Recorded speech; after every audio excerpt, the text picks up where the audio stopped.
Assalamualaikum warahmatullahi wabarakatuh. Pemirsa setia channel Ustazah Google yang dirahmati Allah Subhanahu wa Ta'ala. Kali ini, saya akan bercerita kisah teladan Islam yang mengandung pelajaran untuk saya dan pemirsa agar jangan berputus asa dari rahmat Allah Subhanahu wa Ta'ala.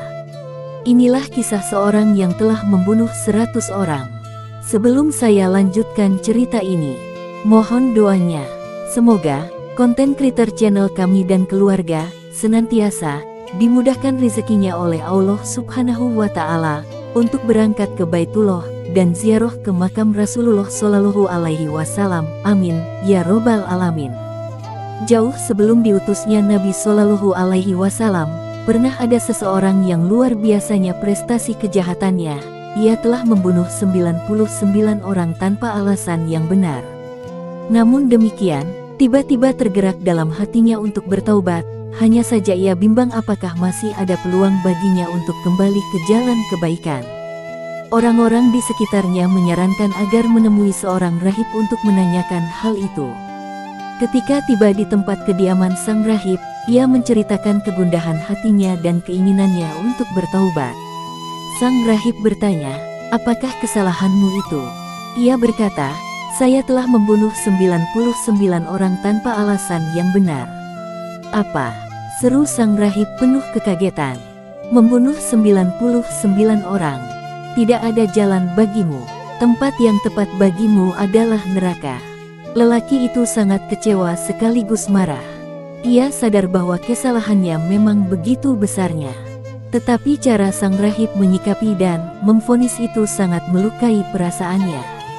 Walau hatinya mulai melembut dengan keinginannya untuk taubat, tetapi jiwa jahatnya belum benar-benar menghilang. Tanpa banyak bicara, ia mengambil pisaunya dan membunuh sang rahib.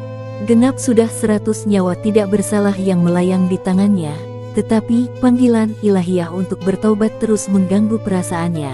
Hanya saja ia tidak tahu harus bagaimana. Suatu ketika ada orang yang menyarankan untuk menemui seseorang yang alim di suatu tempat, dan ia segera menuju ke sana. Ketika tiba di tempat tinggal sang alim, ia menceritakan jalan hidupnya, termasuk ketika ia menggenapkan pembunuhannya yang ke-100 pada diri sang rahib, dan tentu saja keinginannya untuk bertaubat. Sang alim yang bijak itu berkata, "Tentu saja bisa, dan tidak ada seorang pun yang bisa menghalangi keinginanmu untuk bertaubat. Tetapi tinggalkanlah tempat tinggalmu itu karena di sana memang kota maksiat. Pergilah ke kota lainnya karena di sana banyak orang yang beribadah kepada Allah. Beribadahlah engkau bersama mereka, dan jangan pernah kembali ke kotamu itu. Insya Allah engkau akan memperoleh ampunan Allah dan dimudahkan jalan kepada kebaikan." Lelaki itu segera berangkat ke kota yang dimaksudkan orang alim tersebut, tetapi di tengah perjalanan kematian menjemputnya. Datanglah 2 malaikat untuk menjemput jiwa lelaki itu, satu malaikat rahmat dan satunya malaikat azab.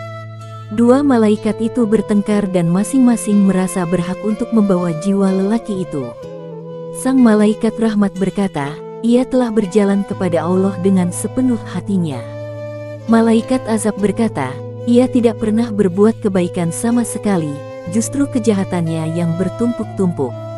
Mereka berdua terus beradu argumentasi, sampai akhirnya Allah mengutus malaikat yang ketiga dalam bentuk manusia untuk menjadi hakim bagi keduanya. Setelah masing-masing mengajukan pendapatnya, ia berkata, "Ukurlah jarak 2 kota itu dari tempat kematiannya ini, mana yang lebih dekat, maka ia termasuk dalam golongannya." Mereka mengukur jaraknya, dan ternyata kota yang dituju kota tempat ibadah dan penuh kebaikan lebih dekat sejengkal daripada kota maksiat yang ditinggalkannya. Maka jiwanya dibawa oleh malaikat rahmat, dan ia memperoleh ampunan Allah.